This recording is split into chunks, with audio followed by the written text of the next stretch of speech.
This is a Skeptic Frog production. Stay tuned to the very end for a special bonus scene. On with the chapter. Air, water, earth, fire. With the cards dealt, the pieces set, and the wheels beginning to turn, the White Lotus now more than ever has to face their own reflection, as both worlds watch in anticipation for what will come of the Avatar's return.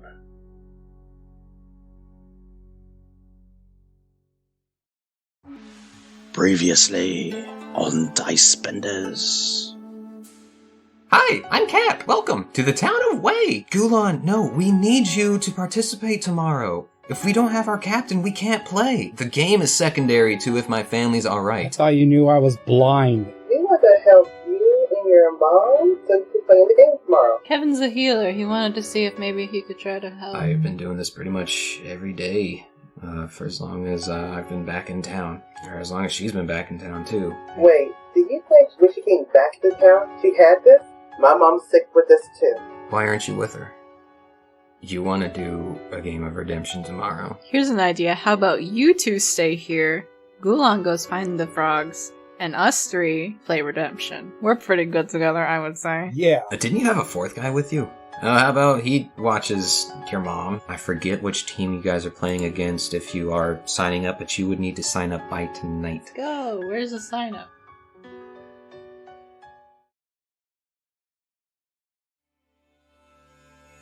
What we will do today, we are actually just going to skip the rest of that night because the premise was just like you guys going there. The rest of the other team is basically coming in with you guys to say, hey, they will be playing for us instead. We play for this town. They play for the town of Jin, which is actually the direction that you guys are trying to head to in the first place. So this kind of works out. Gives you something to do on your travel, at the very least. And so on and so forth. So you guys have signed up. First things first, though, before going any further, Taro, I need you to make that roll for me. Yeah. Yeah. It's a D20, right? It is a D20. 20! You are totally fine. Cool. Yep, and your threshold goes back down. Okay. With a net 20. You guys wake up in the morning. Mao had his own room already assigned to himself, one of the larger rooms, which was intended for all of you. There are 2 beds in that room. He took the entire room and got you guys one room with 2 beds. All 3 of you are sharing this one room. We can decide how y'all sit some other time. It's not too relevant since we were just skipping ahead right to the morning. But it is morning, and bright and early, you're already getting a knock on your door, and you hear Mao. Wow, I haven't done his voice in a minute. For you listeners, it's been a while since we've recorded. Mao goes, knock knock. Hello? Miss Who's there? Who's around me? Miss Mendoza, is that you? Are you alright? Oh! Oh goodness, he tries Jaeger, to... get the door! I think you're forgetting. He Oh, tries yeah, to, you're blind! He tries to open the door, but it's blind. locked on the get inside. door. I can't get the door. It appears to be locked. Please unlock it. Somebody. I'll get to the door and unlock it and let him in. Alright, you unlock it. He walks in. He is in this lavish clothing, with gold trim along with the dark red tones of the Fire Nation, as well as the White Lotus sash tied very neatly around his waist. And he comes in a panic, and he looks over and sees you, Taro. Like, what is everybody doing in this room as he walks in? How early in the morning he walks in? This is like 8 o'clock in the morning. I feel like I'm wearing casual clothes. Okay. I'm just chilling on the bed with my arms behind my head, looking at the door. Okay. Is the TV on? Do we have TV? Yeah, there's a TV in here. Oh yeah, duh, yeah, TV, yeah, it's on. I'm not watching it, but it's on. And you, Mr. Blind Boy, are you going to be blind today, or is today a day you're going to pretend to be deaf? We'll play it by ear, but Jaeger's eating. Ha! Nice. Okay. Well, he comes in a panic and just looks around the room, notices nothing's going on, and he goes, Miss Mendoza, it sounded like there was a problem here. The only problem here is you knocking on our door, Mr. Fancy Pants. Well, you see, I dress to look presentable. That is just what we do here. For the White Lotus, we are representation of peace and order. Well, it's a good thing we're going out to the Great Divide today. Yes, well, pardon me, what? Yeah, didn't you hear? We're playing Redemption. Well, not you. Why on earth are you playing Redemption? We have to get to the White Lotus headquarters. We're not going anywhere right now. The trains are stopped for the next, couple days? Yes, but we can hire, what was his name, Cap, to just carry us on over. You really think you can carry all of us? And also, we're helping another team, possibly getting a cure for a virus that's affecting both the North and the South Pole. A virus? Remember the disease that is affecting the South Pole? Yes, I've heard of it. It's also affecting the North Pole as well.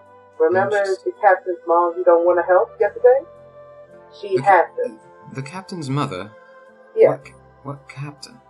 Are you talking about that fellow that was just rushing into an alleyway?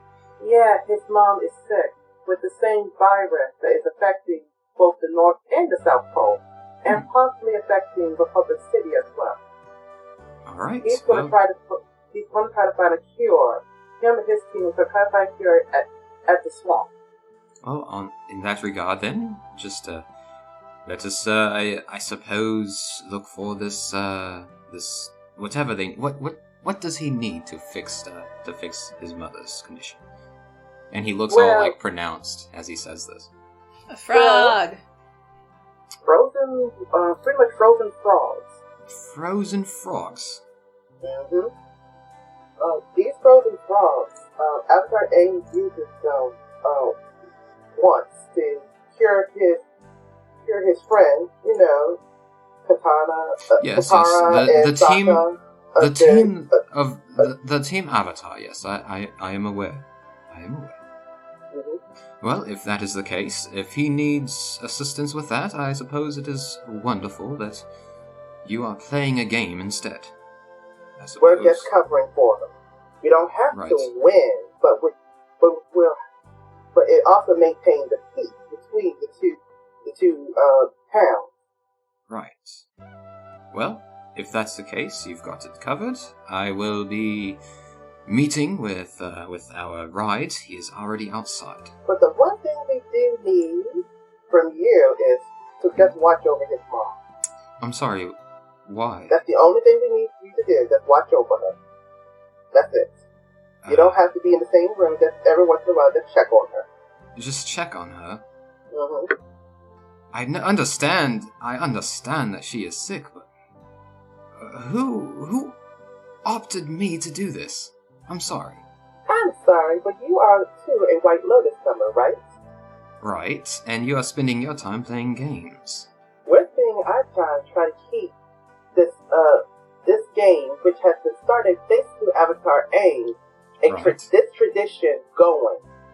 If we don't, this is the first time this game has been canceled. Roll me persuasion. Ooh, loving this die. 18 plus 3, that is going to be a 23. Nope, my bad. 21. Oh, really? My coffee has not kicked in. I'm kind of going cup number 2 plus 3. 4, that'll be natural 20.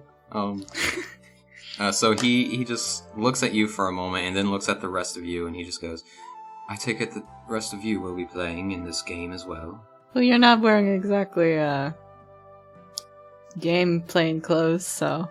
Yeah, you even see that he's got like fuzzy slippers on his feet as well. He looks like, in all honesty, he looks like he was just gonna like take a nap in the back of a cab or like go to a sauna or something if he wasn't able to.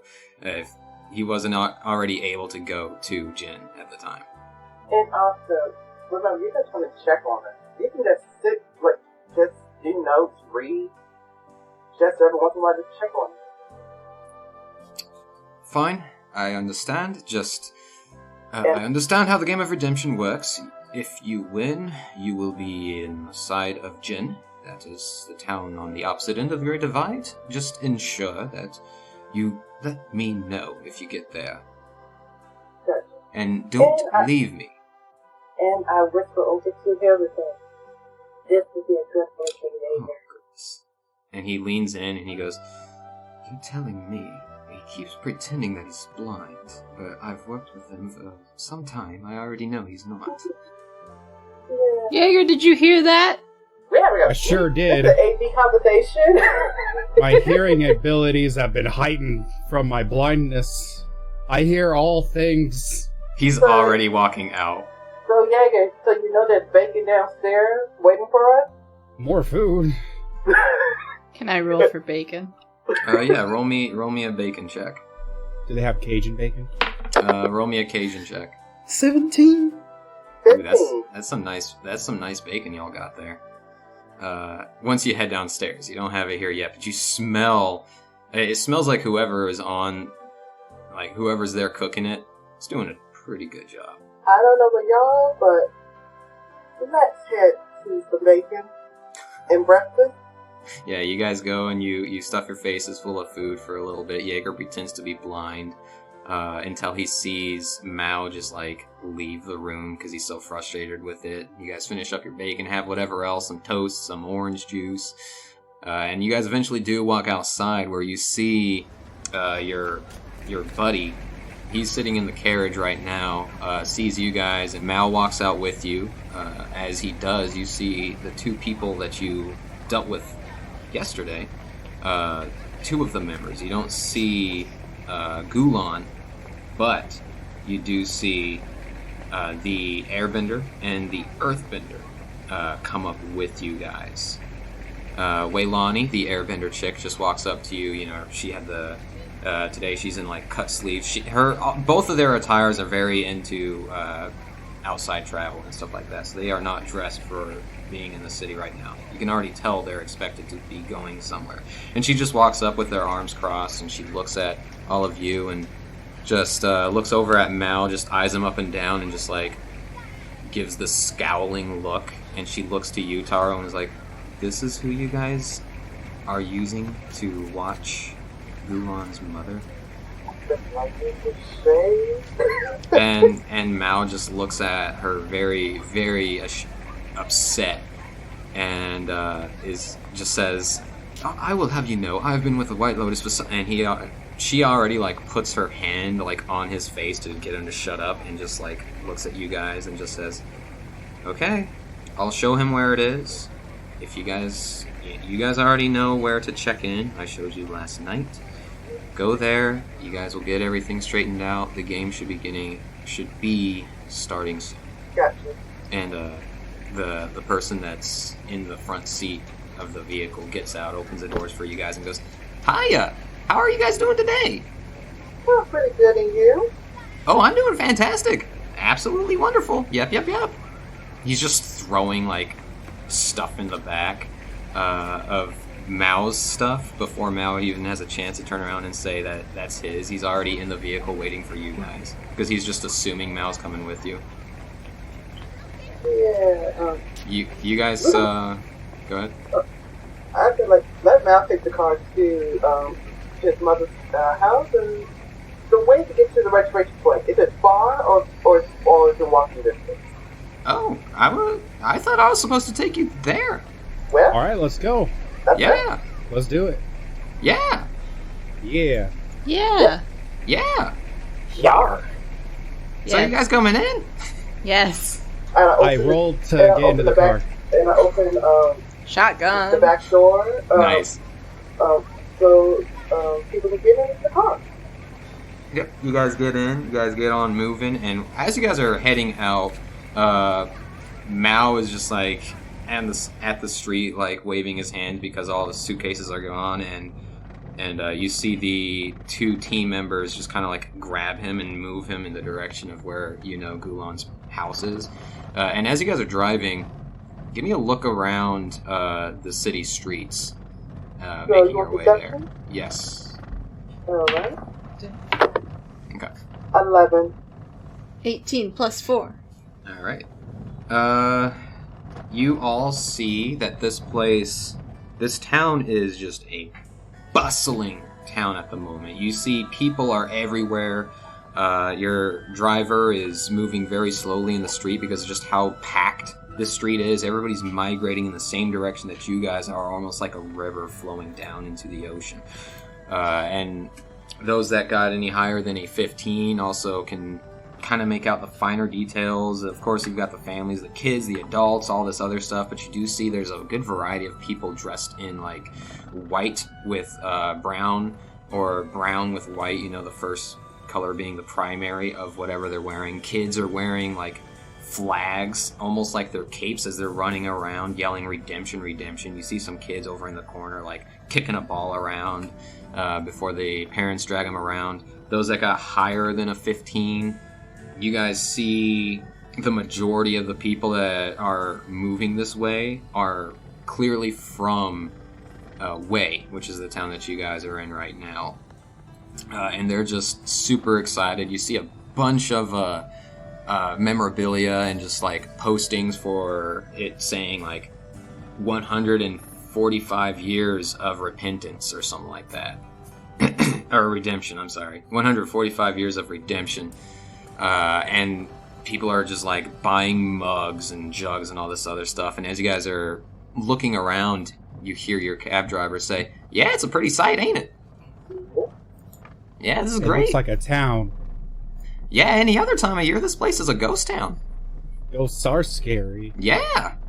We fought a ghost once. What? Did we? Didn't we? Did we? We fought a spirit. Yeah. A friend with a spirit that can shoot laser beams. Oh. A spirit with real laser spirit. beams. Wow, that's interesting. You guys have quite the stories to tell. It was terrifying. Yeah, I almost died. Actually, no, I didn't. I did, though. almost died. It was Well, I'm Kevin glad that you're almost still alive, died. maybe. And he just smiles as he's driving, and he goes, "Yep, this side of town is doing pretty well. They're hoping that they'll get another win on their belt. You see, the team that plays for this side has been winning for the last 3 years. 4-3? Or Yeah. just 4? Well, I was gonna say 4 because I just assumed they were gonna win this time, but I also realized that you guys are gonna be playing against them, and I don't want to be rude. So no pressure then. No pressure at all. You know, that means they're really bad or we're really good. We're really good. Maybe. Really good. We're I don't so know. good. You guys fought a giant spirit that shot laser beams. I don't think the other team can do that. Hey, that's right. You might have the upper hand. The town of Jin may need a win. You see, in this game, whoever wins, most of the proceeds go to the team whose town they play for. The previous winners have obviously been playing for the town of Wei. They have won for 3 years straight. A lot of money's been going into this town. Oh. Oh yeah, and the winners of the game, you know, the single team members, each one wins 200 gold each of whatever they choose. Generally Yupin, though. Gold. Yeah, and there's also a giant belt that is spiritually blessed, I should say. A belt. A belt, yeah, a champion belt. Oh, we Like gotta for win. pants? Yeah, Oh. yeah, and it has some Oh. special properties for benders. I don't know what it is though. I'm not one. All right, Top, are you guys. being meta right now?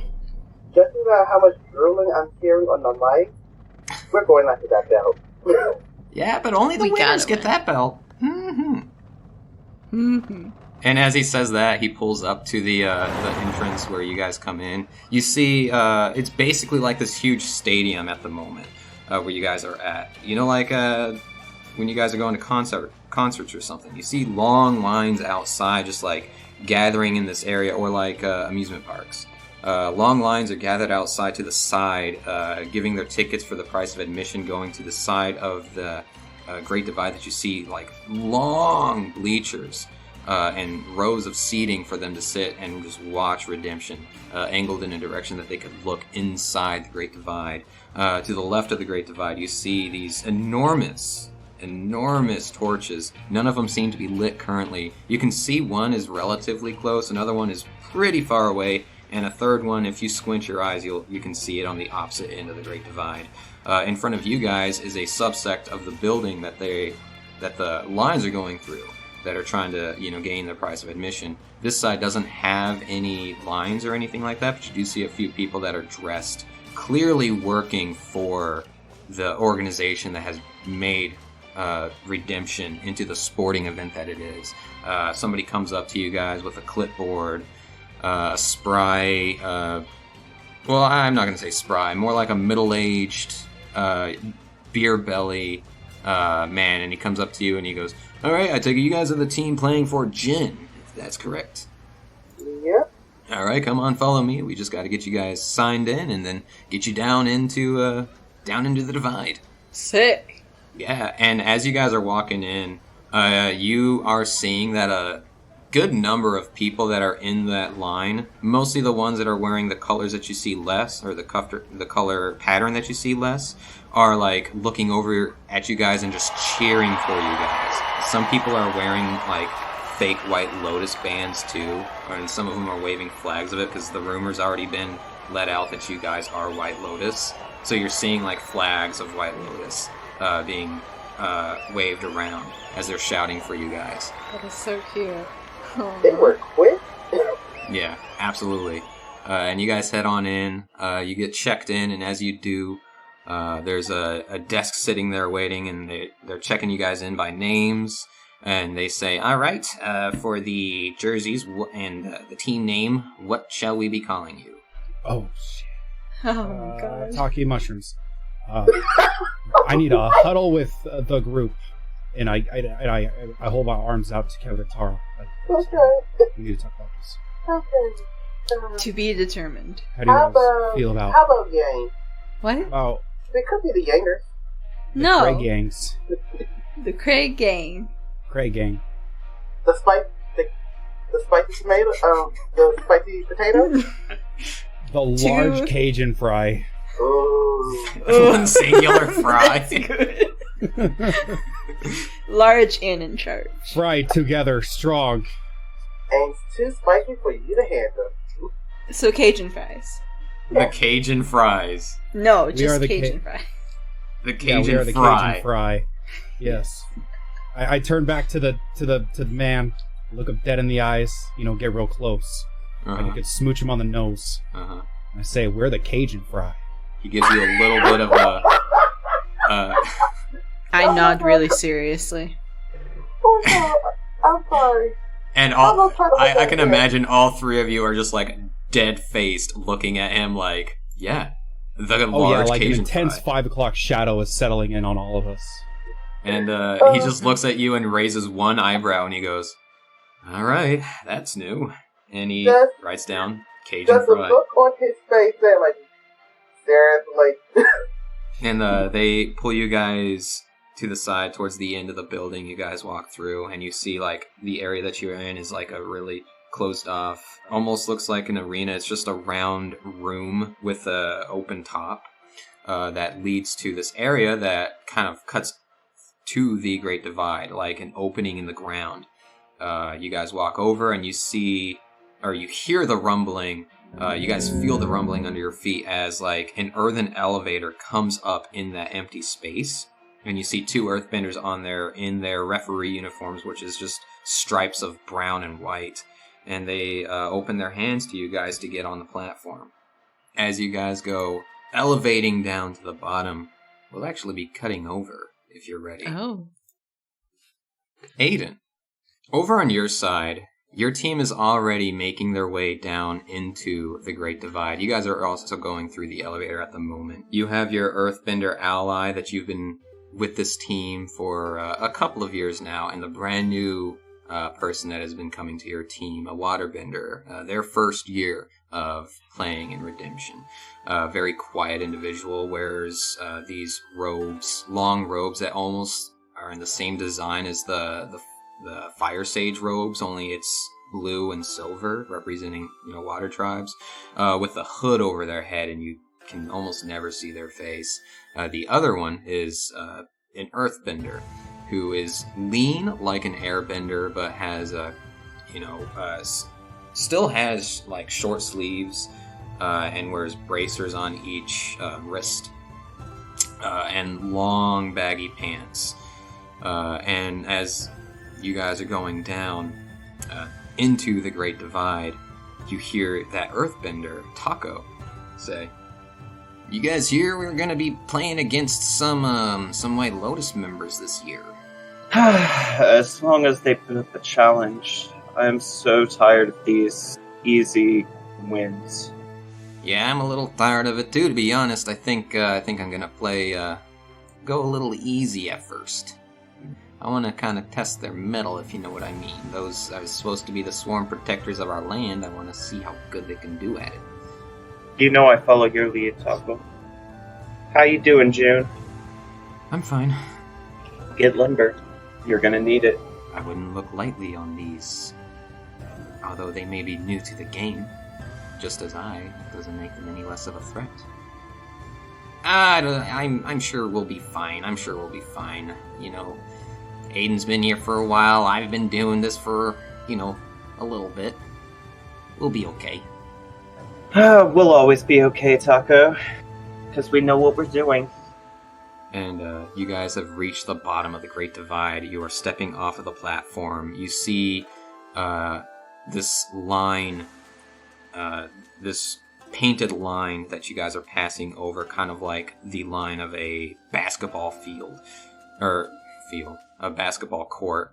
You pass through. You know that's the goal line. You know on the opposite side there is a line just like this that you have to get the redemption ball across to win the game.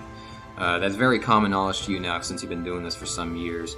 And you see the referee in front of you, this airbender, chubby-looking airbender with a cigarette in her mouth, and she just looks at you guys. And we'll cut back over to the Cajun Fry.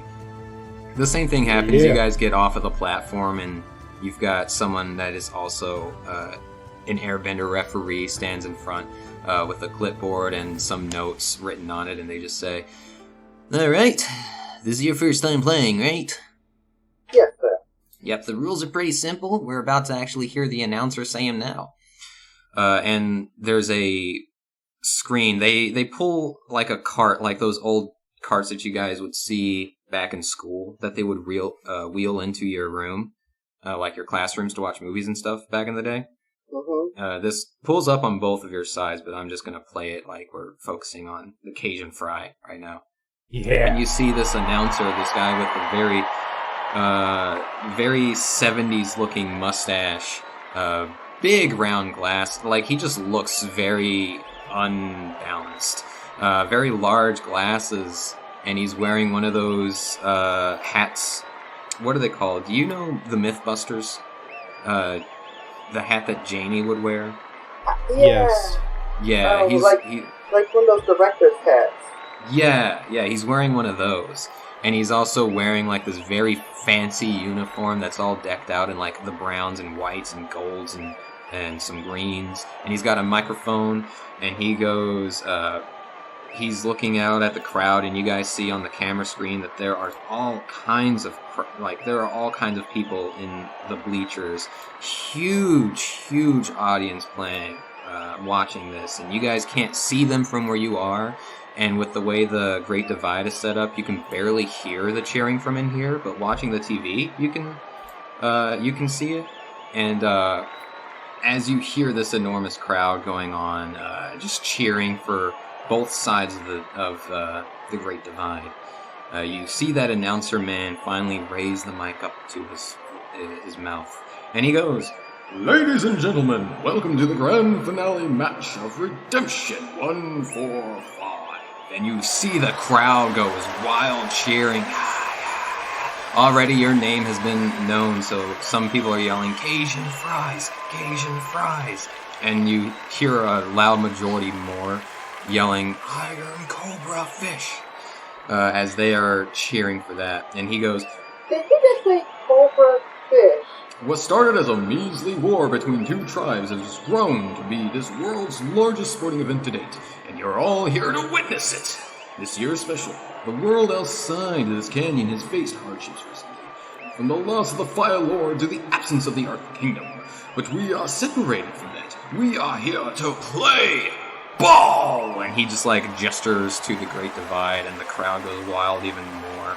The crowd's loving this, eating it up. And he goes, now let's meet our teams, shall we? The Emerald Hedgefoxes were unable to play today's finale tournament, playing from west to east for the city of Jin.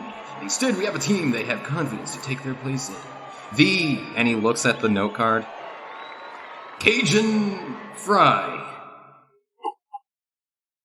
Some of the crowd cheers, those that are waving. Yeah. Fist bump. Those that are waving the White Lotus flags, like, okay, roll me a d20, one of you, just to see how many people are into this, because they know you're White Lotus. I roll a 13. Alright, so you hear a pretty good, amount of people cheering. He then looks back with confidence and goes, they are members of the White Lotus, but don't worry, the Great Divide won't go easy on them, regardless. On the other end, playing from east to west, the team playing for Wei, the soon-to-be 4-time champions, the Iron Cobra Fish. And the whole rest of the crowd goes wild, entertained, and excited for this. Aiden, on your side, Taco just kind of nudges you and says, yeah, it's always a pleasure to hear that cheering. That's always what gets my blood pumping. And you hear the announcer continue. He goes, now the rules are simple, folks. Each team is racing to their home city to bring the redemption ball to the goal on the other end of the divide. The ball is in the center of the canyon. Both teams start from the opposing side to trek the preset path made out for them to the center. We've got our traps set out along the way to keep things interesting as they rush to the ball. The first team to get there will have an upper hand, getting the ball to move without opposition. If the ball reaches the lines made in the canyon, indicated by the torches to my far left and the one to the far right, the torch will light, indicating 1 round over. At the beginning of the next round, the losing team will start at their starting point, while the winning team begins at the ball on the line. Players can use bending if they wish, but they cannot directly attack their opponents, nor use their hands to carry the ball. This canyon is vast and dangerous. Let's see if they can handle it, shall we? And the entire crowd goes wild. You guys give me some crowd cheering sounds. Wow! Let redemption begin! And I want everybody to roll me initiative. 13. 21. 16. 10. Okay. Now, mechanically, let me describe how this is going to go. This is going to be a little different. This is sort of like combat, but kind of also not. The ball, for the sake of argument, I will say that you only had to travel 200 feet before getting to the ball, okay? So on your turn, you are trying to get from where you are all the way to the ball. At initiative 20 and initiative 10, there will be an event that triggers, the traps that you were talking about. When that happens, everybody has to roll assigned to whatever trap comes up, and if you fail, I will tell you what happens. If you succeed, you're able to use your movement and your action to do a dash. In other words, move twice. Whoever can get to that ball first obviously has the upper hand. They don't have to fight the opposing team to get the ball to the other side, to the goal. Question. Can we use our weapons? You can use your weapon if you would like. We're assuming since we're heading to a sports thing anyway, we didn't bring our weapons. I'm assuming that. If that's the case, then yeah. Kevin doesn't have his weapons on him. I have my gun for dramatic effect. Okay, so you can't bend your opponents, but you can fight them? Oh, that's another part of the mechanic. Let me go a little further. I'll just tell you guys this too. Whoever gets to the ball, from that point forward, you're trying to get the ball to move 100 feet in the direction of your, the direction that you're trying to go towards. Once you reach that 100 feet, that round is over. The way the ball is going to move is if you attack the ball is essentially your target, right? If you deal damage to the ball, that damage equates to the distance that ball travels. So let's say you use Water Whip, Kevin, on the ball, and you roll 12 for damage or something. It follows increments of 5, so you hit the ball for 12 damage, meaning that you have moved it 10 feet. Okay. Now, your opposing player, the opposers can still use like their reaction or something. Taro, for instance, you've got your like emergency armor or something. You can use your reaction, and instead of like raising the AC or something, get a little creative and say, hey, like I'm using emergency armor to make a small wall to block it at this point before it can go any further, and stuff like that. Cool. But Taro, it is your turn. You rolled a 21 in Initiative 20 and 10, have not started yet. So go ahead and make your moves. Yeah, I'm gonna do the run. Okay. Dash. That's right. You have a 30-foot movement speed. You can also use your action to move another 30 feet, with the dash action moving you to 60. I do which is that. very good. In which case, now everybody has to go through one of the initiative triggers. Somebody roll me a d6, please. Okay. 2. Rocks come tumbling down from the sides of both canyons as both teams are making their way to the center. Everybody roll me a DC 14 dexterity check. 15 plus 3, 18. Okay. 9 plus 3. Okay. 9 plus 4, 13. 19 plus 3 is 22. Okay. As these rocks come tumbling down, anybody that rolled higher than a 14 is able to move and duck and dodge out of the way of these rocks. You see Taco, Aiden, you see Taco like bend up a wall as he's running through, charging towards the center where the ball is, unable like for the boulder to not hit him at all. Those that did not get higher 14 or higher will be taking 14 damage. Oh no. So those that got less than 14, you guys see these rocks coming down last second as they come rolling down the sides of the canyon. You look just in time to see them, but not in time to move out of the way, and you take that bludgeoning hit as the boulders hit you head on. And you hear the announcer say, "Ooh, right in the kisser!" Next up, we've got, looks like Jaeger. No, Jaeger, you got a 14? Or did you get the 16? I think I got this.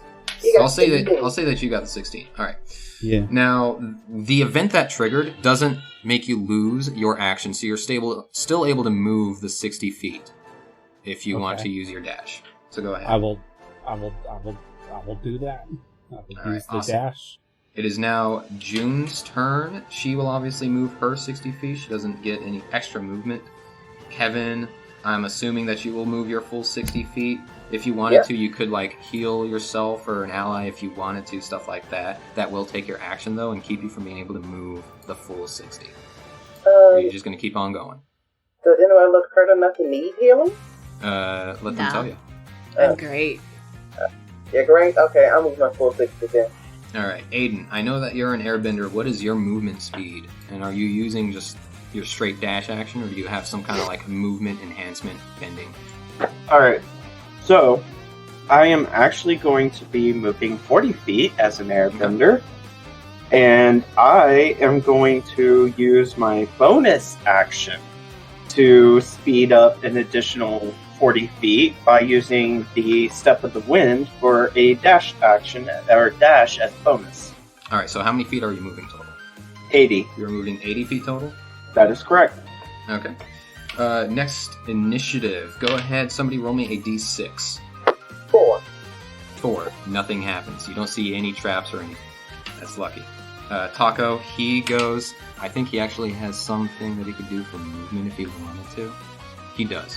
Alright, so what Taco is going to do, and you've seen him do this before, Aiden, he spends his action and uses one of his charges, or stamina, to cast Running Train on himself. Nice. He concentrates at his feet, and just mounds of earth surround his feet, and he begins just rushing forward like he's a giant train, in the same way that you saw when Toph was rushing back to bossing Sei back in Season 2 of Avatar.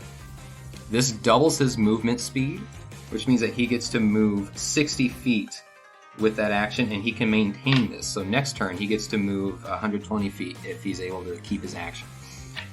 Next up, we've got Taro. You are up next. Now, you guys don't know how the other team is doing. You guys just know that all three of Frog. you have made it 60 feet so far. What's up? I also had an action I wanted to do. Yes, that's why I was asking how far you moved. 80 feet, yeah. Yes. I used it. So, can I do my action real quick? Go ahead. Can I spend a stamina point to do whirlwind on the sand? Yeah. Whirlwind, that's an advanced 3rd level technique. But I'm just basically trying to whip up the sand that would be in the path of the opponent, not trying to impact the opponent, but trying to whip up the sand that would be where the opponent would potentially be. Okay. Roll me an Arcana check. Okay. 17 plus 3 is 20. Okay. It's 20. Good. And it has a range of 150 feet. All right. I will keep that in mind. I've got something for that. That was the end of my turn, so Yes. I apologize. Taro. Yes. Taro, as you are making your way, along with the rest of you all working together here, you see this whirlwind of sand coming through. Go ahead, and the three of you, Cajun Fry, roll me a dexterity saving. Okay. 11. 14 plus 3, 17. 19. All right, Aiden, you tell them what happened. So anyone who made an 11, you should be safe. Because I was just trying to impact the sand, not you guys. Well, keep in mind, they are, like, across the Great Divide right now, so that was the only way I could make that actually effective. You guys can't even see each other. You're across a canyon. Alright, but anyone who saved does not take any damage, but anyone who does not make an 11, they take 5d6 damage. 5d6? Uh-huh. What the hell? All right, so was there anyone that got less than an 11? I got 11. You pass. Meets beats. Alright, good. Everybody beat. All right. Taro, you guys just kind of power through this random sand vortex. Yeah, I'll dash again. Okay. So you are now at 120. Next initiative. Somebody roll me a d6. Okay. That's going to be a 5. A 5. You see, both of you guys see a split in this pathway. You can tell you can go left or right. Roll me a DC intelligence check. Oh, I'm not that smart. 15 for Aiden. 18 plus 1 for Jaeger. 11 for Kevin. I got 9.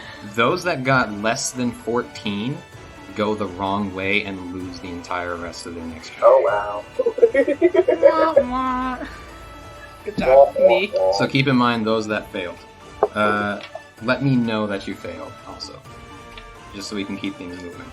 I You have it failed. written down. Yes. No, when I'm saying, like, the next time I call your name. Oh. Next up is Jaeger. I go and dash. You going dash? I go and dash. Alright, you see your two allies, because it sounded like both of them failed. Your two allies go one way, you continue to go the other way, just out of, like, force of the adrenaline, and you were fortunate enough to be correct. Next up is June, which means that you moved. You're 60 feet as well. Oh. June's turn, she moves her full dash. Kevin, it is your turn. You failed, right? I failed, so All right. I went the other direction. You went the wrong direction. You run, you go jolting your way this direction until you come across a wall right in front of you, realizing that you went the wrong way and have to spend your turn backtracking. Ah, sugar honey iced tea. Aiden, it is your turn. Aiden is going to move 80 feet Okay. and hold his action for when he sees Taco. Okay. Next initiative. Somebody besides Kevin roll me a d6. I'll He's do been it. doing it the last couple times. I'll do it. I won't do it. What'd you get? No, I heard somebody roll, so I was trying to figure out who it was. Somebody roll me a d6, please. Alright, I rolled a 5. Thank you. You see another split in the road. Oh, come on! Everybody roll me intelligence. Okay. Please do. Come on, dude! Oh, this is good. 16 plus 1, 17. 16. 17 plus 1, 18. 13 plus 3, 16. Alright. Oh, looks like Smarty Pants everybody- over here. Looks like everybody passed this time. So Kevin, well, we'll get to you. That initiative is over. It is Taco's turn, but he did fail that first time. So Aiden, you sit there and you wait for Taco, and you just like don't see him, but you hear in the distance. Oh man. Next is Taro's turn. What was that? That was Yeah, him moving what? the earth. He's doing. Oh. Yeah, that's him running with the earth as his momentum. Gotcha. I failed that first one, so. So you are, you come across the wall, oh man, you turn around and you see another split, but luckily you go the right way and back to where you were at that first fail. Next initiative, somebody roll me a d6. I got it. Natural 1. Natural 1. The ground begins to shake and rumble, causing a chance to tumble over. Everybody roll me a DC 15 dexterity check. Nice. Dexterity? Dexterity. 13 plus 4, 17. 17. 13 plus 3, 16. Okay. Aiden, It's a beautiful day. you fall prone. No, it's too high. As the ground begins to shake and rumble under you, you find this unexpected, and you end up tumbling over on your face. Sweet. Jaeger, it is your turn right now. It sounds like you've passed all the checks so far, so you can move your full dash. I go dash. You All right. full dash. June, she has passed as well. She's moving her full action. Kevin, it's your turn. Okay, I failed the first time, but the second time I succeeded, so I walked right back before I went to my wrong turn. Yep. Alright, and now you are able to move forward again. Yay! You want to do it? Let's go. Yeah, I will do that. All right, you have now caught up to Taro. You guys do see Jaeger is ahead of both of you currently. Aiden, you fell prone, but it is your turn right now, so you can get up and continue to move. I get up, which is half my movement speed, right? Yep. So that's 20 feet. Wow, that's sad. 20 feet to get up. From there, I move 60 feet, and once more, I hold my action, but this time for June. You're lucky, Aiden. Moving that 60 feet, you are now in the quote-unquote arena where the ball is. As you run up this way, you do see an opening within the Great Divide, and there's this large area that is made for to bounce the ball around and eventually get it to the other side. And you do see the ball is resting on just slightly raised pillar. Big round, 10-foot circular pillar right in the middle that you can just jump on or hop over. It's just a step. Gotcha. But you have used your entire turn getting there. And Next I'm up. holding my action for June. Next up, since you are there now, Aiden, you don't have to worry about this, but somebody else roll me initiative. Roll me a d6. That is going to be 3. A 3. You see a blockade in front of you guys. All the rumbling and all this rock falling has caused a blockade in front. I need everybody that is not in the ring to roll a DC 16 strength check as they are climbing up to not waste any time doing so. Okay. You say strength? Strength. 10. That's a 14. 14 plus 2. 16. Oh, Jaeger, you barely pass. The two of you fail. You begin to try to climb up and just can't find the footing. The rocks keep just sliding out from under you, and you take extra long getting up, which means your next turn you can't use your action to move. You will be fine for your turn, Jaeger. Aiden, you are in the ring, so you don't have to worry about this. Next up, we've got Taco. Wow, he's the furthest behind right now because he keeps failing everything. Poor and he guy. failed this one too.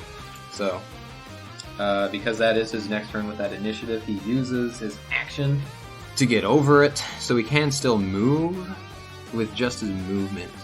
Luckily, he does have running train, so his movement is doubled, which is very lucky for him. Which means that his movement is 60. Taro, it is your turn. Well, I guess I'm just running 30 feet. You go and you try to like climb over the rocks. Eventually, you just say screw it and like earth bend them to the side and just rush your just regular 30 feet, having to spend all that time to do that. You're now at 150. You're getting there. You're getting there. Roll me a d6, Taro, because I haven't heard you do it yet. Where did I put it? Okay. 2. 2. Rocks come tumbling down the walls again. Everybody that are in the walls, in the tunnels, roll me a DC 14 dexterity check. 16 plus 3, so 19. 19 plus 4. Jesus, Jaeger. 11. Oh. An 11. Everybody that got less than 14 takes 9 bludgeoning damage, as they are not able to move out of the way of these rocks as they come barreling towards you. I think they're trying to kill us. And this whole time, I'll be honest, I think they're trying to kill us. Jaeger, roll me a perception check. 11. Okay. You just hear echoes through the canyon of the crowd and the announcer as you guys have been running this way. It's a blood sport. Jaeger, it is also your turn. I go and dash. You go and dash. You make it in, and the first thing you see is that ball that's in the middle. You don't even have to dash. You can get there with just your movement. Okay, I've got to move. The first thing you see when you get in there is the ball in the center of this room, and it looks like someone on the opposite end has already made it here, and you two kind of make eye contact. I give him a little kissy face. Digger, you notice a young man with neck-length long black hair tied into a ponytail.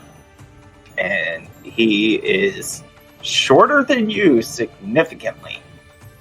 I yell out, "Hey! Hey, you!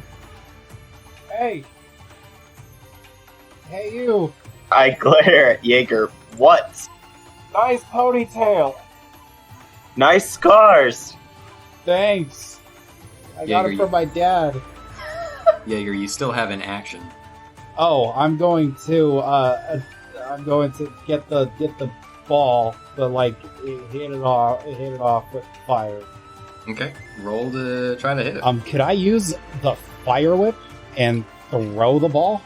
The way it'll work mechanically is however much damage you do to the ball is the amount of damage, or the amount of distance that the ball will travel. If there is something in the rules of that attack that you're trying to do that says something about moving it X feet, it moves an additional feet with that. Oh, okay. So I can just use any of the abilities that I have on the ball? Exactly.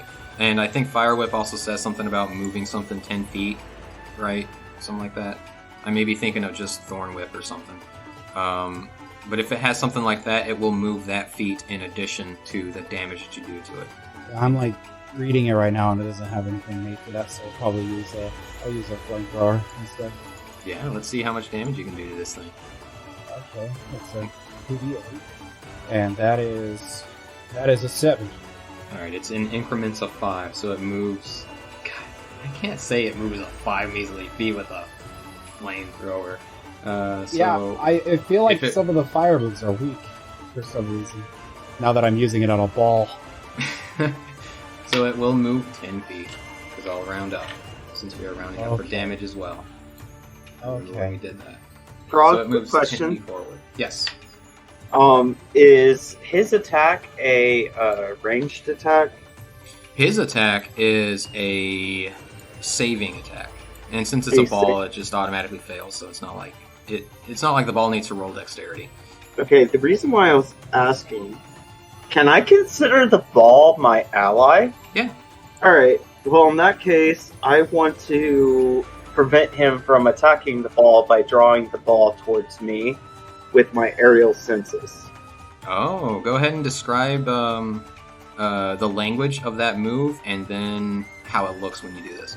Alright, well, it may not work, because technically Aerial Senses says a ranged attack, I believe.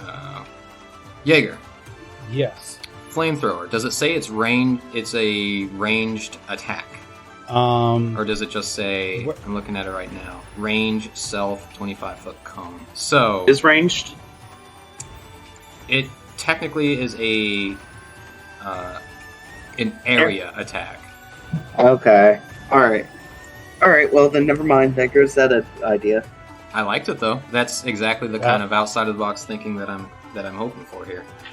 It is June's turn. She comes in, already sees Jaeger, sees you there, Aiden, and will look at you and say, "What do you need me to do?" Just help me get the ball away from him. Okay. Let me see what she wants to do. She will use Elemental Blow on it. So you see that she sends out a cone of ice and water coming out of one of the water skins on her side, and she just blasts it with her hands in the shape of like a Kamehameha as the water comes pouring out from where her palms are, essentially. Almost like it snaked around her arms and shot out at her palms. As it takes... Doesn't take a lot on this here, but hopefully it's going to be something good. And depending on what level, you may have to upcharge it. One of the dice fell on the floor. She is strong. She's a pretty good level here, so she's able to move it 20 feet, so now it's 10 feet in your direction, Jaeger. Alright, but is it still within 60 feet of me? I would say so. Alright, so I was holding my action for when I saw June, and in this instance, I am going to be using the Elemental Blast against the ball. Since this is a ball, it already fails any kind of check. Alright, so it does 2d8. And I've already used my bonus action, so I can't use that ability. Okay, so that's 1 plus 8 is 9. So it moves an additional 10 feet. It is now 20 feet in your direction, Jaeger. Kevin, it is your turn. Did you fail your last check, or did you pass? I passed that. Okay, how are you looking, Taro? I'm still fine. Okay. Alright, thanks to Taro Trainer bending out that wall, I'm able to... Oh, you did fail. That's right, you two failed together, so you have to use your action to have tried getting over that wall. So you can only use your movement. Oh, that's right. But the wall, she bended out. Yeah, but that doesn't mean that you mechanically get out of the effects, Kevin. Gotcha. So I climb over the wall with my movement. That is 30 feet. You are at 150 feet. Alright. And that's the only thing I can do. Yes. Aiden, it is your turn. I'm gonna run up to the ball, I believe, and use Arrow Strike. Let me see what Arrow Strike does one more time. Alright, you condense air around your weapon before you strike. If you do this... Oh, I don't have a weapon. Come on. Okay. It takes 2d8 force. 4 plus 2 is 6. 6. Alright, that does round up to 10, so it moves an additional 10 feet. And then bonus action, Mark of the Silent, the ball. Okay. I didn't think to do it in that order. Oh, and that ends my turn. Okay. Next up is that initiative. Anybody that's still in the canyon, roll me 86. 5. 5, there's a split in the road. Everybody that is in the canyon rolls me a DC 14 intelligence. Kevin. 21. Plus 1. 19 plus 1, so 20 and 21. You guys pass. Woo! You guys look. Kevin. You guys reach the split because you guys are at the same distance. You guys reach a split, look at each other in the eyes, and you guys both point to the right because you went left last time, and just nod and go right, and you guys are able to succeed.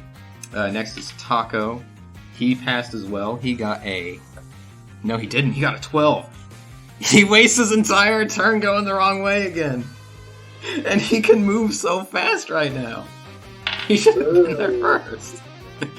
You guys hear in the canyon, throughout this combat of trying to hit this ball around, you guys just hear Damn it. Taro, it is your turn. I'm going to dash on up in there. Yeah, you will have to. Since you're at 150, you'll have to use your movement and your action. But you are in there now, and you see Jaeger is, like, struggling to keep this ball away from y'all's side. It's already 30 feet in y'all's direction.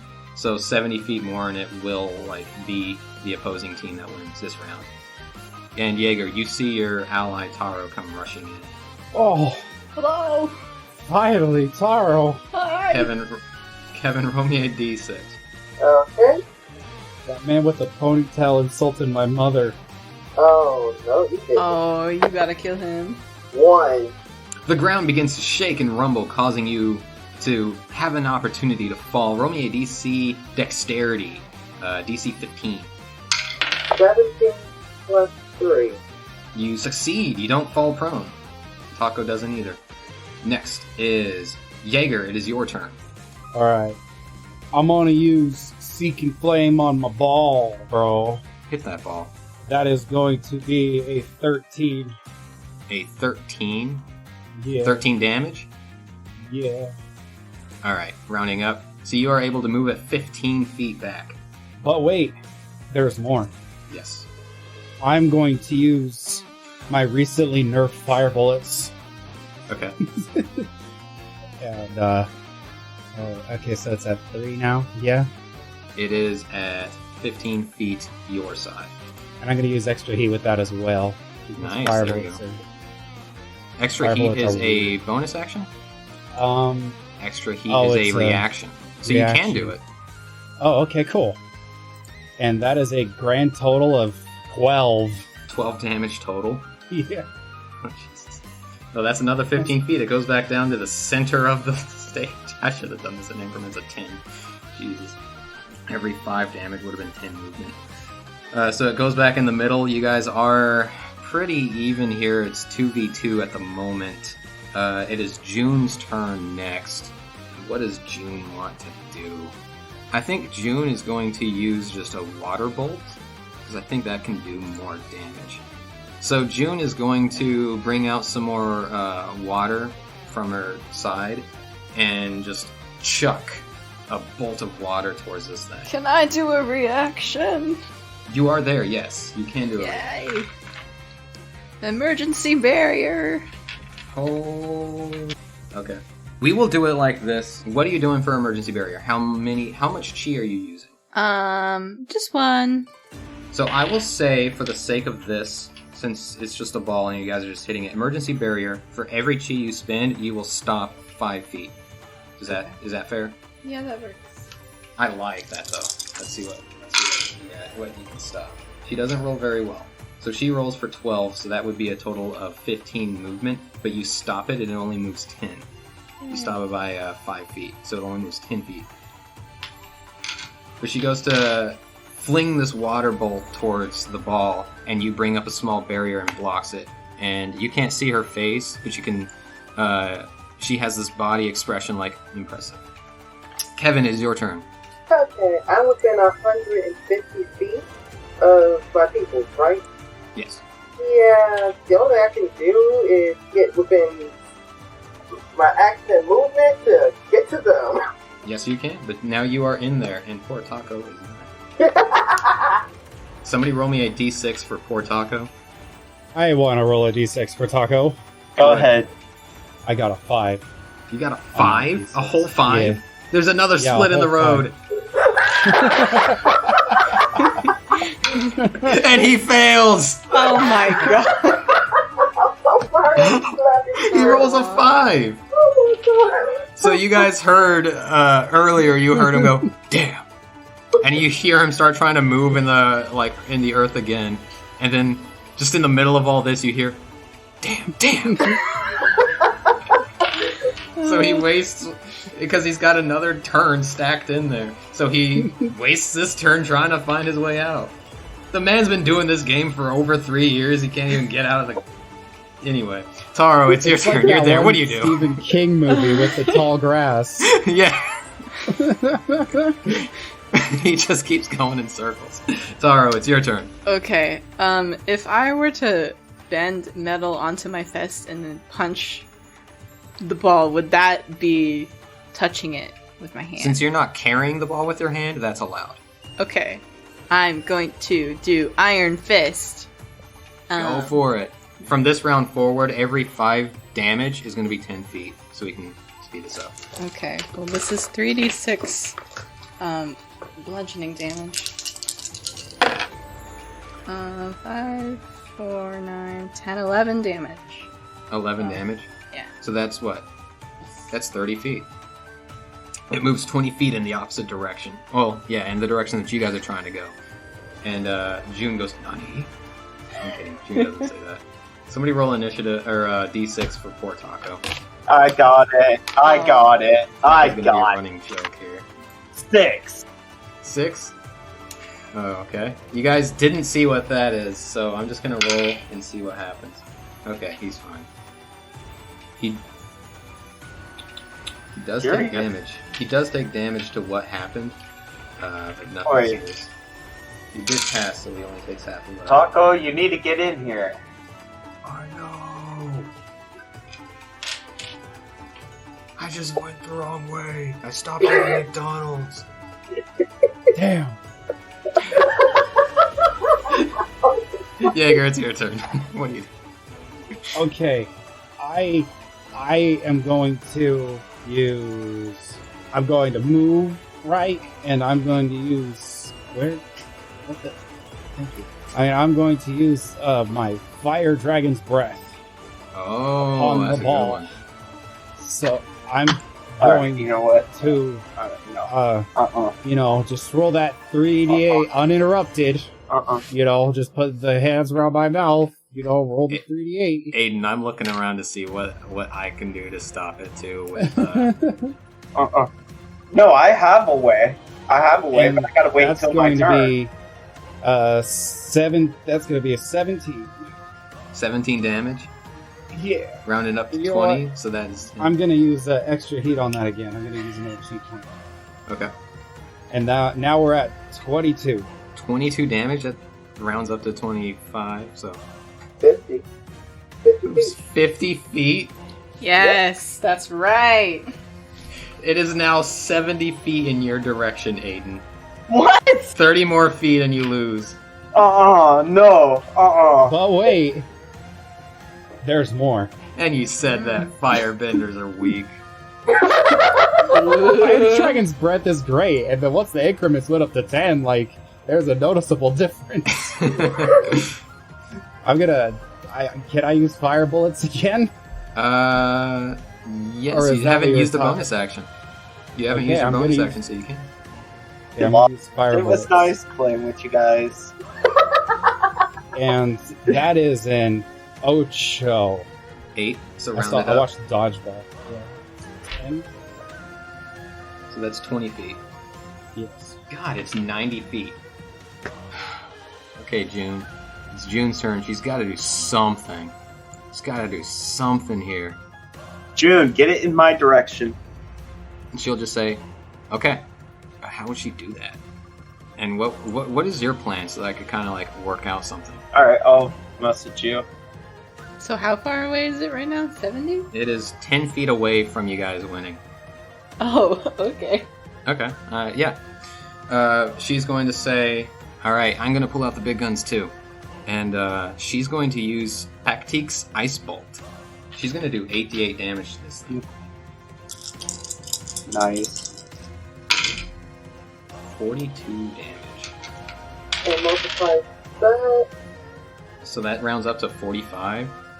So And you said for every 5 points, it's 10 feet. it's 10 feet.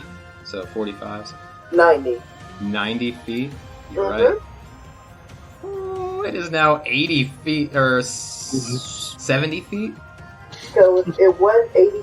No, it's at 0. Yeah, it's back in the middle. Jesus! She bolts this thing, and I mean, Aiden, you are technically right there, so she did it. She bumped Thank it you, 90 June. feet in your direction. She just gives you a thumbs up. Kevin, it's your turn. You just saw this other waterbender just cast a 4th level waterbending spell or technique. Yeah. I can't I can do this. I'm going to summon my water skin to do ice bolt. Ice ball. Okay. So that's going to be 6d6. 16 plus 2, that is 18. Rounded up, 18. that's 20, and... That's 40 feet. Yep. Alright, it moves 40 feet back in the direction now. It's less than halfway to y'all's victory. Woo! Wow. Aiden, it is your turn. Alright, so Aiden's gonna go towards the ball facing the direction of the Cajun Fry. The Cajun Fry, yeah, not plural. And he smiles at Jaeger and Kevin, not knowing their names, of course. And, of course, Taro. And in a flash, there's a movement in his hand, in which you see a metal fan. I use Shattering Wave against the ball, and that does 3d8 thunder damage, plus my Mark of the Silent, which does 1d6, plus my fan does 1d6, and because its fan is aiding me in airbending, I add an additional 1d6. So total of 3d8 plus 3d6. 22 damage total. Rounding up to 25, that is 50 movement. And then as a bonus action, I want to shove it 15 feet. So it's 25 feet in y'all's direction. 25 feet, alright. Whew, somebody roll a d6 for poor Taco. I'll do it. That is going to be a 3. Oh god, he has to make that's the wall in front of him. And he fails? Are you kidding me? He has a +9. Okay, so that's 15.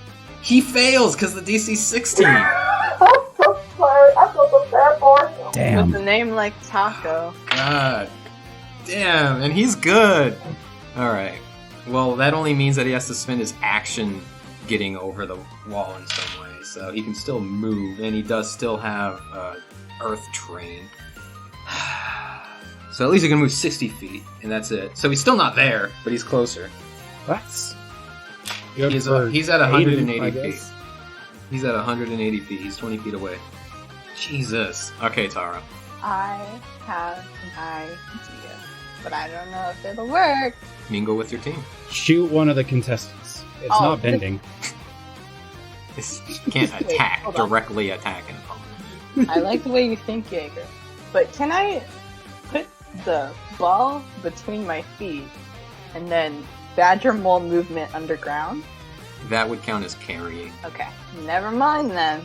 I like that, though, because Taco had... You guys might not ever get to see him actually do anything. Taco has Badger Roll. It's a fun one. I want to do it. I'll just hit it with my fist again. Just for 3d6. 7. So rounded up is 10, so that's 20 feet. It is now 5 feet on the Fry side. Somebody roll me a poor d6. I got it. 6. Let's see if he makes a DC 15. Okay, he got an 18 on the deck. He's fine, but he will take half damage from something. You guys just hear him, ow, ow, ow. That thing's that concentration that he's using. Is it? If it is, I feel bad for him. So yeah, it is concentration. Alright, let me roll 2 concentration checks if he fails one of them. Because both of the DCs would be 10 regardless. Jesus, he does. I will knock back 30 feet from him, since he did lose concentration in one of those. He's at 150. And he's just going, ow, ow, ow, ow, I'm coming, guys, ow. Jaeger, it's your turn. Alright. I ought to look at Aiden a little bit, eyeball him, with my eyes. Move towards the ball, and I'm going to use a ball of abysmal flame on it. Jesus. With extra heat. God. How much cheat have you used? I'm at 4 now. Oh my god. Anything to win. Anything to win, baby. Alright, how much damage? I still gotta roll it. Is this a ranged attack? This is a ranged Mancer attack. Oh, nice! Haha! Ally ball! Yes, I can do something this time! So you're gonna pull it towards you and your own goal?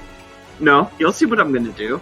I am going to use my aerial senses against him and spend 2 chi points to push my ally 15 feet away. Oh, so you're pushing it 15 feet towards I'm them. trying to get the ball away from Jaeger. Right, but in which direction? Your side or their side? Their side, I guess. Screw it. Their Okay. side. Now, the way aerial senses works, since this is a ranged Mancer attack, you would roll to see if you hit Jaeger. What this now means is, Aiden, you have to roll a dexterity roll against his attack roll.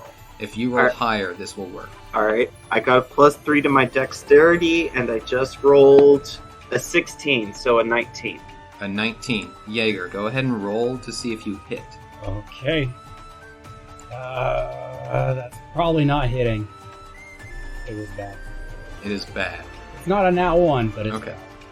Aerial senses will make the ball take half damage, but you are still able to move the ball with your spending your chi, Aiden. So go ahead and roll for damage, Jaeger. Okay. That's 21. Damn! 21 halved. We are rounding up, so 11 damage. Yes. That will be 30 movement. Aiden, Minus You are- 15. so it moves 15 feet in your direction. Okay. Plus fire Um, bullets. It's 10 feet in your side, Aiden, and now there's fire bullets. I got a 6. 6 damage. Goes up to 10, so that's an additional 20 feet. I stand corrected. The ball was only stopped 5 feet. Yeah, but you can spend chi to increase that, which is what I thought you were doing. No, I didn't have the chi for that. Oh, I got- so it moves even further. So you said 15 feet, but it can only move 5, so that's an additional 10. Good God, it's at 40 feet again. God, this will never end. I look It's at never June. gonna- I look at June. I promise if Taco was here, it'd be a lot harder for you guys. I look at June and say, should we call it? Why? The game's not over. Eh. It is June's turn. She is going to use Pactique's Ice Vault again. Jesus. Yeah, it's a good move. She's pretty tough. Here, roll for the damage. What was that? I didn't know that. It is really good. Are you looking at it? She's not rolling too well for damage. That doesn't seem like she's like level damage. Okay, so she did 32 damage. Rounding to 35, so that's 70 feet. So it is now 30 feet on y'all's side, but she's going to do something else. This thing is small, so she will push it an additional 30 feet with one of her chi using momentous movement. So it is now 60 feet on y'all's side, and she looks over at Aiden and says, "Where is Taco?" Kevin, it is your turn. Alright, I am going to, after seeing her did all that, I'm like, okay, time for me to step up my game. I'm going to use Ice Bolt again. Well, not Ice Bolt, Ice Ball. And you hear Taco in the distance, "I'm coming, guys. I'm coming." 24 damage, cold damage. Okay. Rounding up to 25, so that is 50 feet. And I'm going to burn a chi point, just like she did, and try to use, and try to push the thing a little further. Okay. How much further? This thing is small. It is small. So I can push it 20 feet. Yes. Okay. So it is now 10 feet on Aiden's Okay. side. Aiden, it is your turn.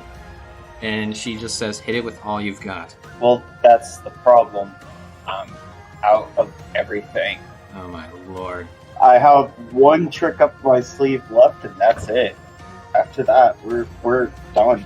And I use Shattering Waves again. No, screw it. I know what I was going to do. Whirlwind. Oh my lord. Whirlwind. Okay, so we'll take 5d6 damage, and we'll be also pushed 20 feet away from the center of the whirlwind once this is done. And I will also throw in a bonus push. Man, so this could win the game if you roll well. All right. Not to put pressure on you. So that's 32 points of damage, and then 15 feet for the push or shove, however you want to call it. And then plus the additional 20 that whirlwind had. Oh yeah, plus the additional 20 that the whirlwind has. Jesus Christ. That's 105 feet total. But But you know what that means, Aiden? What? You're 5 feet short. Damn it! You are 5 feet short. You see on y'all's side, the ball goes through the whirlwind and just like bolts in y'all's direction. You have to like move out of the way instinctually, and it lands on the ground, bounces a couple times, and rolls a little bit. And you guys are looking like everybody is just eyeing the ball, and it just like rolls and rolls, and the line is right there. Frog! And, like, just before the end, it stops. What? Frog! Yes. I forgot to add the +3 to the fans. 1d6 plus 3. It's increments of 5, so no matter what you do, that would be an additional 5. And as it stops at the line and rolls, by rolling, this tiny little breeze in the canyon just like goes, and the ball just right over the line, and the torch lights, and the crowd goes wild as you hear these horns go, and the announcer goes, And that's the end of round 1. The victory, the long fought, unnecessarily long fought victory. That she used ice shield. do you? Mm-hmm. You like shield. You really want this to go on forever. Alright. Yes. This will go on all day. The level that you are at now, you can cast 4th level spells, right? Or is it? 3rd. I can go You up can cast to 3. 3rd. Which means it has a +7 bonus AC. That means it could stop 10 feet. I will say that because that's how we did emergency armor. It would stop 5. I know we did increments of 10, but emergency armor and stuff like that, we did say 5 as well. Okay, so it's 10 feet from the goal. Oh my god. And the wind, just before it goes over the line, another wind comes the opposite direction, just blows it a little bit your way, Aiden. Damn it. It is now 10 feet. The entire crowd was in a hushed silence, and the announcer goes, Never mind! the torch gets unlit. Somebody roll a d6 for poor Taco. Okay. Not me. I will roll it. I got it. What about Taro? That's true. Why hasn't Taro rode for Taco yet? I'll do it. 5. God Split in the damn it! road! He got an at 20! Yay! Oh, my Lanta. He's like, I've been going left this whole time. Maybe I should go right. And he does! Wow. He has to use his entire turn to get there. But you guys finally see Taco come in. He's like, "Hey guys, I'm here." Oh, you guys are looking a little tired. Everyone's like worn out, used all their expended a lot of their abilities and stuff like that. Everyone's breathing heavy. He's like, "Hey, you guys." Just get the ball into the goal, Taco. Hey, Taro's Darwin turn. won. Taro's gonna punch it. Do it. Oh wait, I I have have- my last stamina. That's fine. I think I'm out. I think I'm out. 5, 10, 16. So 20. I think I'm out. I'm out. I'm out. I'm screwed. All right. There's nothing I can do. All right. Everybody's there, so we don't have to roll a d6 anymore. Jaeger, it is your turn. Can It I is roll a 40 d6 feet. anyway? Do it. Yeah. Oh, okay. That is a 3. There's a blockade that comes up, Okay, cool. and Taco shivers as he looks behind himself. Jaeger, it is your turn. Jaeger's gonna move towards the ball, and he's gonna he gonna hit it with his axe. Wait! We're gonna deflate the ball. Wait! No, Axe? it's spiritual. It doesn't. It's spiritually powered, guys. It doesn't deflate. It's literally a ghost ball, and that is going to be 8. 8 damage. Yeah, Okay. Taco, And will then- you? I'm going to. Oh, well, okay, Taco, do whatever you want then. Taco's gonna use his reaction and be deserve like, it, "Oh buddy." man, I feel all nice and fresh." He's gonna use 2 of his chi points with this reaction to do emergency barrier, locking out 10 feet's worth of that. So pretty much Or did what not the French poodle? Yeah, you go and hit it with an axe, and like it's about to jump. It's about to like push forward, and a wall just comes up, and it bounces off the wall and hits you on the head, and the wall goes back down. I look at Taco. You know, I put my arms up like, "What, man?" He just and then shrugs. I shoot fireball and set the ball. And that is going to be That's going to be a 12. Twerk. It's going to be a twerk. It's going to be a twerk. I shake my cheeks in the wind. It's June's turn. All the squats paid off. While you were studying the blade, I was learning. While you were studying the blade, I was learning the cheats. Yeah. Alright. Her best move is Pactique's Ice Ball, so she's just gonna do it again. She's got enough stamina. She's got plenty of stamina to do this. That's 37, so 40. So that's 80 movement. I think she's gonna win, because she's also gonna use her chi to do yank and move it an additional 30 feet, so that'd be 120 feet. Can you guys stop it? No, I'm tapped out with no stamina. I got chi, babies. Hold on. Oh! Keep the dream alive, Taro. Yeah, it's currently at 120 feet, so if you can stop 25 feet. Oh, can I? How many chi do I have? I have 6 chi. How many chi do I need to do that? Yo. If you use 5. all your chi... Yeah, if you use 5 of your chi, you would have 1 left. You can keep this game going. I'll do it. Oh my god! Describe this. I'll let you describe it this time. Alright, as it comes up, I go pew, pew, pew, pew, and there's like 5 different walls that come up.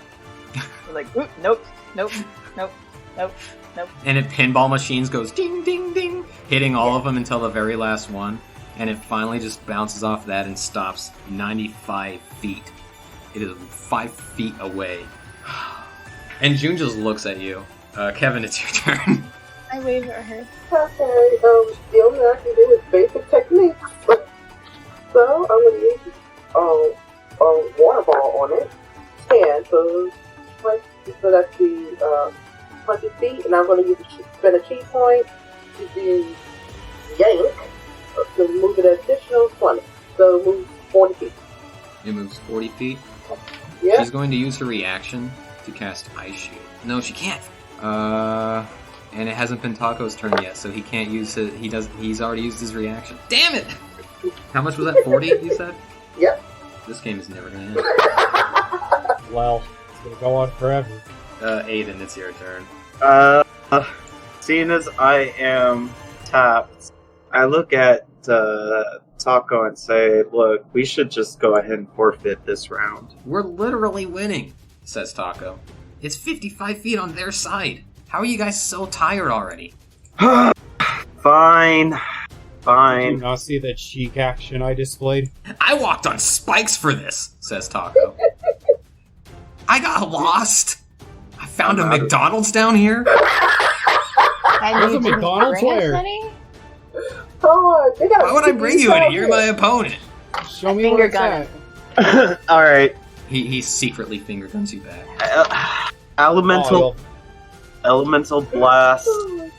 Alright. That is 7 plus 7, 14. Okay. Bonus action, 15 feet towards them. An additional 15. So, whatever 14 damage does, rounded up, plus 15. 30, so 45. Do you guys have anything to stop that? No, I'm tapped. I have one more cheapo. But you used your reaction! She did! Oh my god, you're right! Oh shoot, dang it, you're right. Oh, beans. So tell me, anybody in here, what is 55 plus 45? -2. Negative 10? 55 plus... 55 plus 45 is 100. Ding, ding, ding, ding. You hear the crowd finally cheer, but they pause for like a minute just to make sure that it actually works. And you see the announcers like even leaning over and like eyeing the ball. Wait. What, Jaeger? What? No. You got a reaction? All right, just kidding. Just I don't bring got it up. nothing. You got nothing? Okay, good. You see a referee. You see a referee come up, and in the background, you guys see Jaeger constantly go, wait. But the referee comes up, pulls out a magnifying glass, and analyzes very closely, and puts his hands up in the air, and the crowd finally cheers, and the announcer goes, and we have a winner, finally, again, for the second time today on that first round. The Iron Copperfish! Give it up for them! And everybody starts cheering and clapping and cheering. You are all hands on knees, breathing heavily, sweating profusely, except for Taco, because he just got there last minute. The referee comes up to you guys and they say, alright, well, congratulations, guys. And also my condolences, guys. That means that we've got one more round to go in the game if the Iron Cloverfish gets to make it to your goal. He raises his hand over in a direction and says, alright, we've got ourselves a little campsite that you guys can, take your rest at. And Taco walks up to you guys and puts his hand out to give you guys a handshake, and he goes, hey, you guys didn't do so bad. You guys, you guys put up a good fight. I reach my hands out because I'm blind. Where is that coming from? Roll me a deception check. No, give me deception. Deception? Don't give me performance. Can I help him? Yes, you can give the help action. You can roll this with advantage. God damn it. I hold 19 plus 6. Oh my god. Taco raises his hand out to shake it, and he's like, oh man, is he blind? Who said that? It's quite tragic. I'm gonna go to camp. I'll see you later. Yeah. You guys wanna come with while we head to camp? It's gonna be over here on y'all's side. Yeah, since we beat you this round. Yeah, they got drinks. You crazy? Just making sure y'all are. Do they have little Kevins? Yeah, they just got those in. And they're absolutely disgusting. Whoa! Whoa! Who are you? As I keep walking. And he starts walking away. He catches up to Aiden, and then June is passing you guys, and you guys make your way to the lounge, I guess, and that's where we'll end that episode. I am sweating. Au revoir. Goodbye, episode.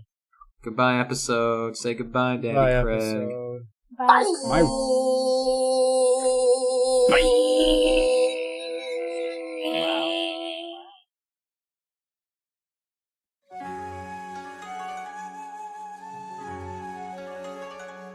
Thank you, everybody, for listening to Book 2 Return, Chapter 3, Redemption.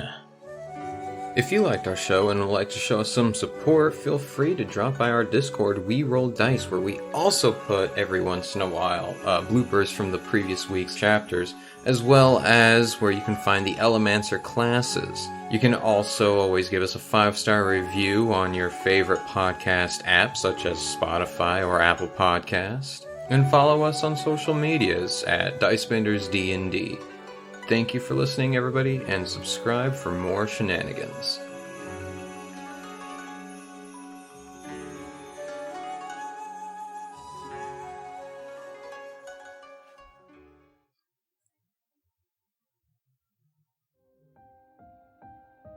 President Rohan finishes his speech in front of the live news feed, addressing the people of his beloved, though shaken, Republic City.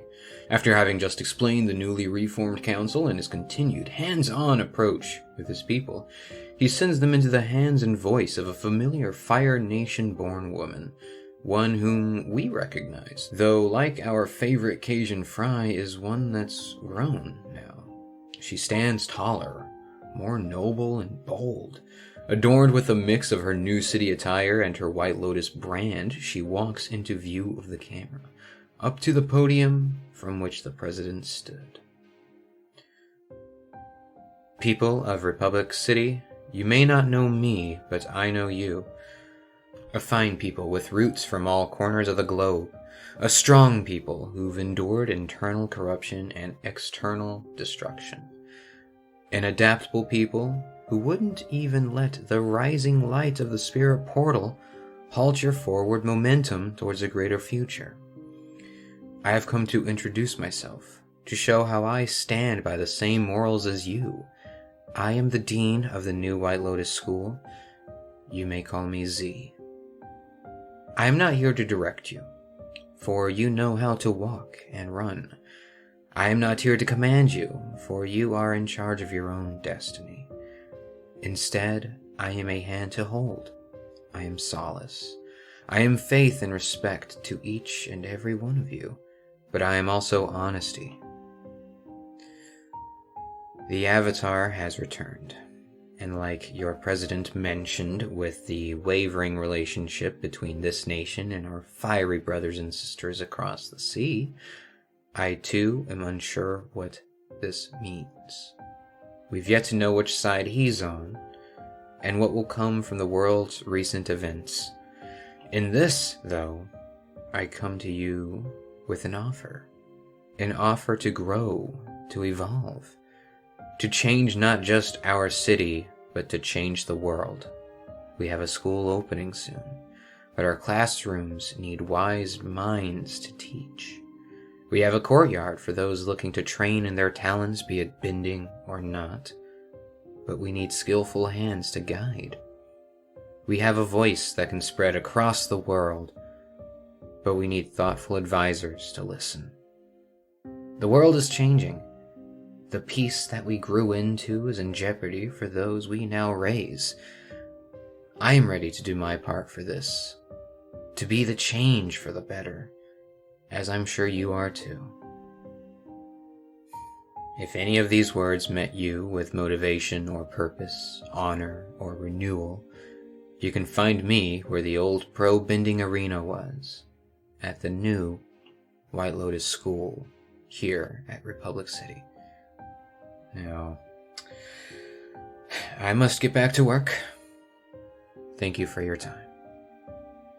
Z steps out of frame as the live recording light goes out in the studio. Rohan gives an impressed look and gives soft claps to her as she marches on out of the room. She hears a voice behind her as she approaches the door to exit the building.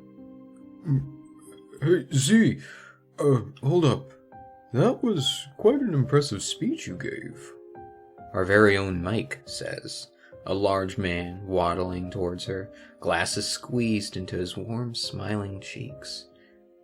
Say, you haven't heard from my boy, have you? No, Mike, I have not. Our last report we got was that he reached Omashu to meet with the rest of his team. She detects a twinkle of sadness in his stature before explaining. Look, I'll keep you updated as much as possible, okay? If I hear anything, you will be the first to know, but until I get the school fully open and ready for business, it's just me doing all the paperwork, so just be patient. I understand. Do not worry. But something else has been on my mind, if you don't mind me asking. He leans in. Have you heard anything on the Avatar? She pauses herself, processing, finding the best response. Last I've heard, he's been spotted at the North Pole, heading back into the spirit portal there. That's all I can tell you. He nods, and she gives one final stern nod in return as she opens the doors and the two part ways. Him heading back into the council room, Z heading to the Republic City White Lotus School.